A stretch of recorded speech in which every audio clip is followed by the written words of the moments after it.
Hörmətli tamaşaçılar, Ermənistandan 5 ekspertin gəlişi gözlənilir bugün Azərbaycana.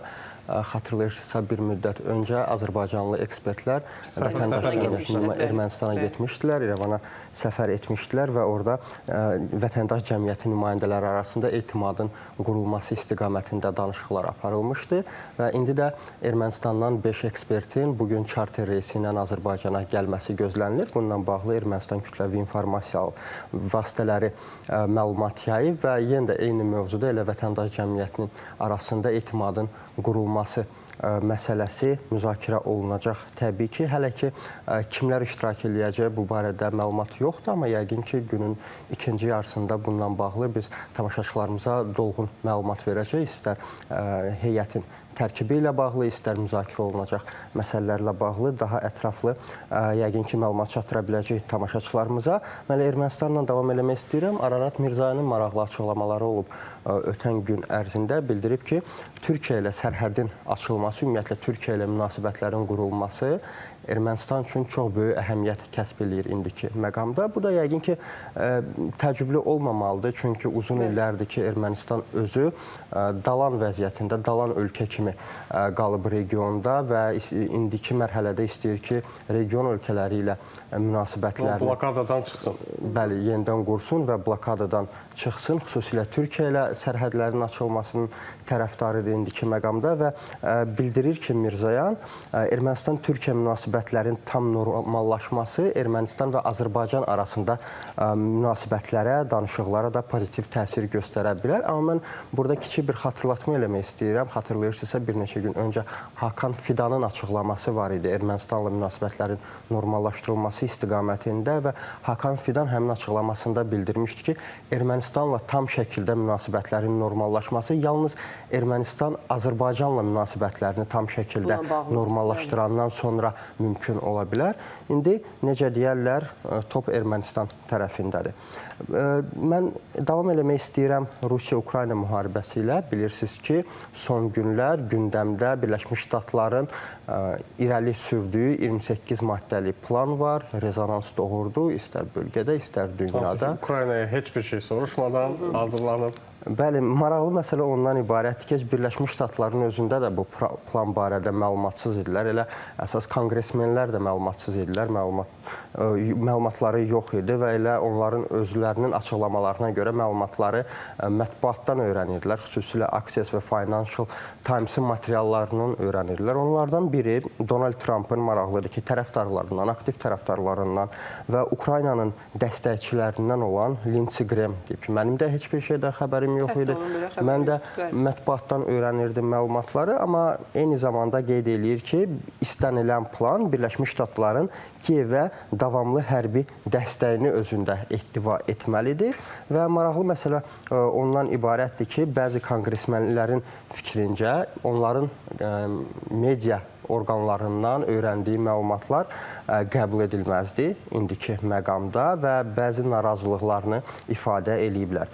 Mən onu da bildirmək istəyirəm ki, narazı olan təkcə konqresmenlər deyil, eyni zamanda bəzi Avropa ölkələri də planla bağlı öz narazılıqlarını dilə gətiriblər. Onlardan biri Finlandiya Xarici İşlər Naziri və ATƏT-in fəaliyyətdə olan sədri Elena Valtonendir və bildirib ki, hazırda təqdim olunan plan heç cür qəbul edilməzdi, istər Ukrayna üçün, istər Ukraynanın Avropa tərəfdaşları üçün və əgər həqiqətən də Birləşmiş Ştatların o 28 maddəli plan adlandırılan sənədi mətbuatda dərc olunan məlumatlardırsa, bu qəbul edilməzdi Avropa üçün.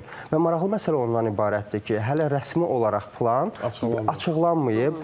Sanki... Bu biraz nəbz ölçmək üçün ola bilər ki, biz informasiyanı ötürək, belə deyək, mətbuata və görək reaksiyalar necə olacaq. Nərimanla da dünən biz bu məsələni biraz müzakirə eləmişdik xəbərləri çatdıranda və hətta o da demişdik ki, Trump'ın açığı, Donald Trump'ın, Amerika Birləşmiş Ştatları prezidentinin açığı çox da narahat eləmir Avropanın nə düşünəcəyi. Əsası Ukrayna, Rusiya və özü bu üçü məsələni həll eləmək istəyirlər, amma görünən odur ki, reaksiyalar heç də xoşa gələn deyil. Yəni bu nəbzi ölçürlərsə, yəni ki, bundan bir nəticə çıxaracaqlar. Bəli, elə bu tendensiyanı biz Donald Trump ikinci dəfə hakimiyyətə gələndən sonra görmüşdük. O, ümumiyyətlə, danışıqlar prosesində Avropanın iştirak eləməsini məqbul saymır və bu prosesi Birləşmiş Ştatlar, Rusiya, Ukrayna üçlüyü çərçivəsində həll eləmək istəyir və görək o nail olacaq bu prosesə yoxsa yox. Amma digər tərəfdən daha bir Avropa ölkəsi Fransanın Xarici İşlər Naziri də bildirib ki, biz Ukrayna üçün sülh istəyirik, amma bu sülh təbii ki, ədalətli olmalıdır. Çünki fasiləsiz şəkildə 3 il ərzində Ukrayna xalqı döyüşüb, Avropalı tərəfdaşlar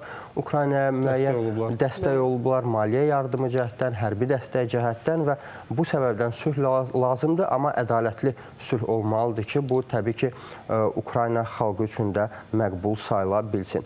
Və qeyd eləmək istəyirəm ki, bu günlər ərzində Avropa İttifaqına üzv olan ölkələrin Xarici İşlər Nazirləri də bu məsələni müzakirə eləyəcəklər yaxın günlərdə və bu barədə məlumatı Avropanın baş diplomatı Kaja Kallas verib. Onun da açıqlamasına görə heç bir məlumatı yox idi bu plandan. Baxmayaraq ki, onların qulağına çatmışdı belə bir şeyin olduğunu. Onlar Birləşmiş Ştatlardan bəzi məlumatları əldə eləmək istəyirdilər. Amma görünən odur ki, Birləşmiş Ştatlar bu planı tam məxfi şəkildə hazırlayıblar və heç kimə məlumat vermədən. Sadəcə eşitdirir. Bəli. Ki, belə ola bilər. Və bəzi nəşrlər Avropalı rəsmilərə istinad eləyərək qeyd eləyirlər ki, əgər plan indiki vəziyyətdə həyata keçsə, bu bir növ Rusiyanın mükafatlandırılması olar. Ukraynaya qarşı törətdiyi hadisələr fonunda və bu açıqlamada israrlıdırlar. Mən qayıtmaq istəyirəm bizim regiona.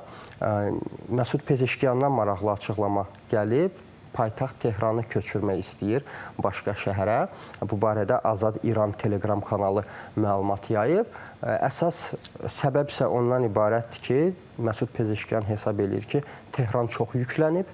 Həm infrastruktur cəhətdən, həm əhali cəhətdən və bundan sonra orada hər hansı tikilinin aparılması, əhalinin daha da sıx məskunlaşması artıq mümkünsüz hala gəlib və əsas digər məsələlərdən biri də su problemidir. Bilirsiniz ki, son illərdə paytaxt Tehran su problemi ilə üzləşib və belə bir fikir var idi ki, Fars körfəzindən Tehrana su çəkmək istəyirdilər ki, bu problemi bu yolla aradan qaldırsınlar. Amma hesablamalara görə suyun qiyməti hər kubmetrə görə 500 min tümenə təxminən 3,4 dollara başa gələcəkdir. Bu da iqtisadi cəhətdən İran rəsmisi, İran prezidenti hesab eləyir ki, məntiqsizdir.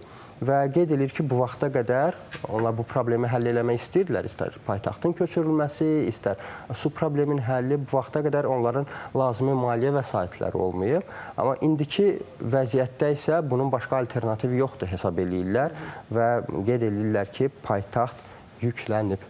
Yəni paytaxtı köçürmək çox Ümumiyyətlə, bu mütəmadi olaraq bəzən bizdə də gündəmə gəlir müxtəlif ekspertlər tərəfindən. İndi təbii ki, hər ölkə özünə görə yanaşması var. İndi bəlkə də Tehranda bu effektiv ola bilər. Çünki biz bilirik ki, paytaxt köçürülürsə, avtomatik olaraq bütün dövlət qurumları, nazirliklər də bir çoxu köçürüləcək ən azından. Bu müəyyən qədər sıxlığı azalda bilər. Çünki bizdə də bu düşünülür. Çünki bilirik ki, Bakıda da biraz sıxlıq var, həm insan, həm avtomobil cəhətdən. Ümid edirik. Həm paytaxtın, həm də universitetlərin köçürülməsi məsələsi də aktual idi. Məndən isə dostlar, indiki efir üçün bu qədər. Mən növbəti efirdə daha dolğun və daha maraqlı məlumatlarla tamaşaçıların qarşısında olacağam. Saat 9-da görüşərik. Görüşərik.